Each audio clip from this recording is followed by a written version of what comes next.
Dozen கணக்கில் ஆயுதங்களை உற்பத்தி செய்யும் ரஷ்யா, இதுதாங்க இப்போ ஹாட் டாப்பிக்கே. யாருமே எதிர்பார்க்காத வகையில் ரஷ்யா ரொம்ப அதிக அளவுக்கு ஆயுதங்கள் உற்பத்தி பண்ணிக்கிட்டு வர்றதா சமீபத்தில் வெளியான ஒரு ரிப்போர்ட் வந்து சொல்லியிருக்கு. எந்த அளவுக்குனா மேற்குலக நாடுகள் மொத்தமாக தயாரிக்கிற ஆயுதங்களை விடவுமே அதிக அளவுக்கு ரஷ்யா தயாரிச்சுக்கிட்டு வர்றாங்க. இதனால் மேற்குலக நாடுகள்லாம் ரொம்பவே ஷாக் ஆகியிருக்காங்க. எப்போ நாங்கள் இவ்வளோ தடையெல்லாம் போட்டும் ரஷ்யா எப்படி இவ்வளோ ஆயுதங்கள் தயாரிக்கிறாங்க அப்படின்னு சொல்லி. ஸோ இந்த வீடியோவில் நம்ம என்ன பார்க்க போகிறோம்னா, அந்த ரிப்போர்ட்டில் வேறு என்ன தகவல்கள் எல்லாம் சொல்லப்பட்டிருக்குதுங்கிறத ரொம்ப டீட்டெயில்டாக பார்க்க போகிறோம். கூடவே செவஸ்டோபோலில் நடந்த அட்டாக்கை பற்றியும் பார்க்க போகிறோம். வீடியோவை லைக் அண்ட் சப்ஸ்கிரைப் பண்ணிக்கோங்க. வாங்க வீடியோக்குள்ளே போயிடலாம். அறிவோம் தெளிவோம் உறவுகளுக்கு அன்பான வணக்கங்கள்.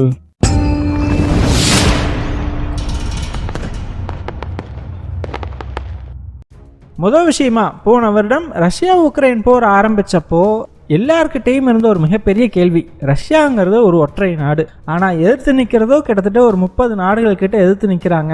உக்ரைனுக்கு தேவையான ஆயுதங்களையும் கொடுக்குறாங்க. ஆனால் ரஷ்யாவுக்கு அந்த அளவுக்கு ஆயுதங்கள் இருக்காது, அது தனி நாடு தான் இல்லையா? ஸோ எப்படி ஆயுதங்களை தயாரிப்பாங்க, என்ன பண்ணுவாங்க அப்படிங்கிற ஒரு கேள்வி எல்லாருக்குமே இருந்துச்சு. ஆனால் இப்போ அந்த கேள்விக்கெல்லாம் முற்றுப்புள்ளி வைக்கிற வகையில் ஒரு ரிப்போர்ட் ஒன்று வெளியே வந்திருக்குது. அதில் என்ன சொல்லியிருக்காங்கன்னா, மேற்குலக நாடுகளை விட ரொம்பவே அதிக அளவில் ரஷ்யா ஆயுதங்களை தயாரிச்சுக்கிட்டு இருக்கிறாங்க அப்படின்னு சொல்லப்பட்டிருக்குது. ஸோ எந்த அளவுக்குன்னு ஒரு கம்பேரிசனுக்கு சொல்லணும்னா, இந்த போர் ஆரம்பிக்கிறதுக்கு முன்னாடி ரஷ்யா மொத்தமாக ஒரு வருஷத்துக்கு 100 டாங்கிகள் தான் உற்பத்தி பண்ணிக்கிட்டு இருந்திருக்கிறாங்க. ஆனால் இந்த போர் ஆரம்பித்த பிறகு கிட்டத்தட்ட 200 டாங்கிகள் வருஷத்துக்கு ரஷ்யா உற்பத்தி பண்ணுறதா சொல்லப்பட்டிருக்குது. கூடவே மேற்குலக நாடுகள் மொத்தமாக தயாரிக்கிற குண்டுகளை விட, மேற்குலக நாடுகள்னா அமெரிக்கா மட்டும் கிடையாது, மொத்த மேற்குலக நாடுகளும் தயாரிக்கிறத விட கிட்டத்தட்ட 7 மடங்கு அதிகமாக ரஷ்யா குண்டுகளை தயாரிக்கிறதாகவும் இந்த ரிப்போர்ட்டில் சொல்லப்பட்டிருக்குது. அது மட்டும் இல்லை, இதில் ரொம்ப ஹைலைட்டான விஷயம் என்னென்னா, இந்த ரஷ்யா உக்ரைன் போரில் ரஷ்யாவுக்கு ரொம்ப பெரிய அளவுக்கு உதவி பண்ணது அவங்களுடைய பீரங்கிகள் தான். உக்ரைனுக்கு ரஷ்யாவினுடைய பீரங்கிகளை பார்த்தாலே பயம் வர்ற அளவுக்கு பல சாதனைகளை இந்த உக்ரைன் போரில் அந்த பீரங்கிகள் பண்ணியிருக்குது. அப்படிப்பட்ட பீரங்கிகளுடைய குண்டுகளையும் ரஷ்யா ரொம்ப அதிக அளவில் தயாரிக்கிறாங்க. அதில் ரொம்ப இன்ட்ரெஸ்டிங்கான விஷயம் என்னென்னா, இந்த பீரங்கி குண்டுகள் தயாரிக்கிறதுக்கு அமெரிக்காவுக்கு கிட்டத்தட்ட $5000-6000 செலவாகுமா.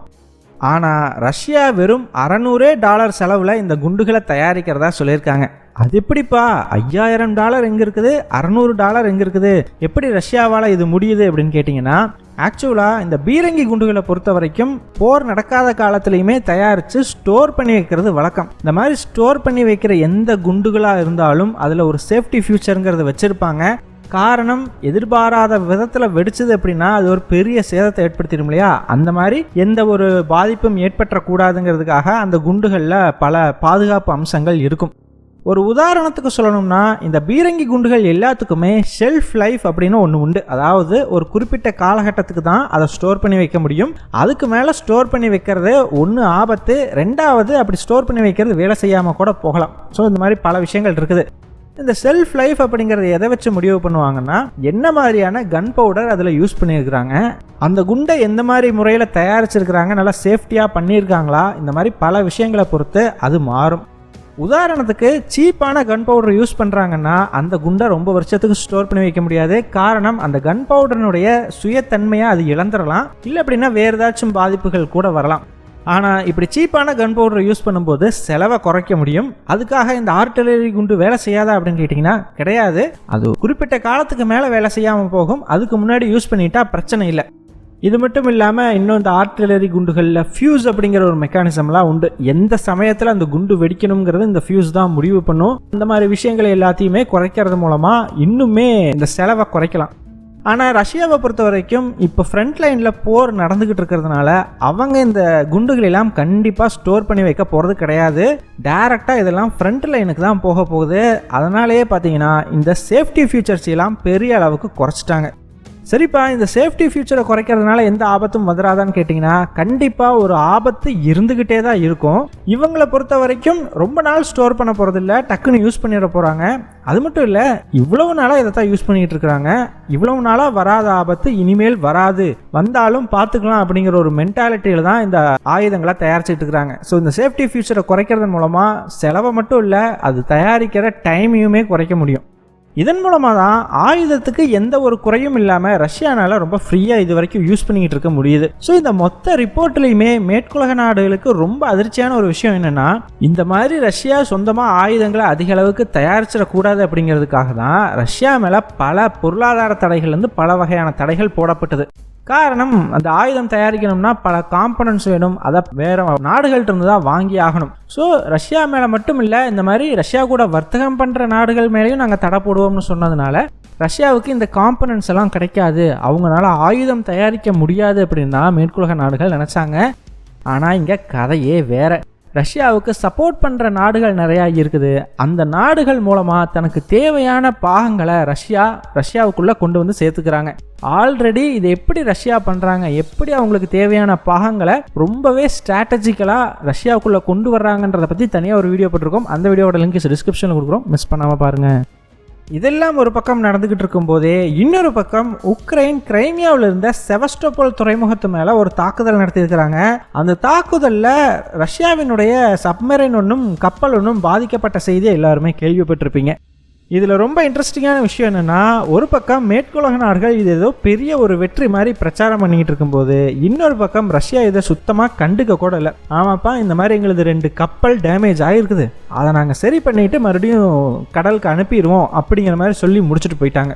ஸோ நான் ஏன் இதை சொல்கிறேன் அப்படின்னா, இதுக்கு முன்னாடி உக்ரைன் கிரைமியாவில் பண்ண தாக்குதல்களுக்கு ரஷ்யா கோபமாக பதிலளிச்சிருக்கும். ஸோ இந்த கெர்ச் பாலத்தை அட்டாக் பண்ணப்போ, இந்த மாதிரி முக்கியமான இடங்களில் தாக்குதல் நடத்தும் போது ரஷ்யா தான் கண்டிப்பாக பதிலடி கொடுத்தே தீர்வேன் அப்படின்னு சொல்லிட்டு அடுத்த நாளே பயங்கரமான தாக்குதல்கள்லாம் நடத்தி நீங்கள் பார்த்துருப்பீங்க.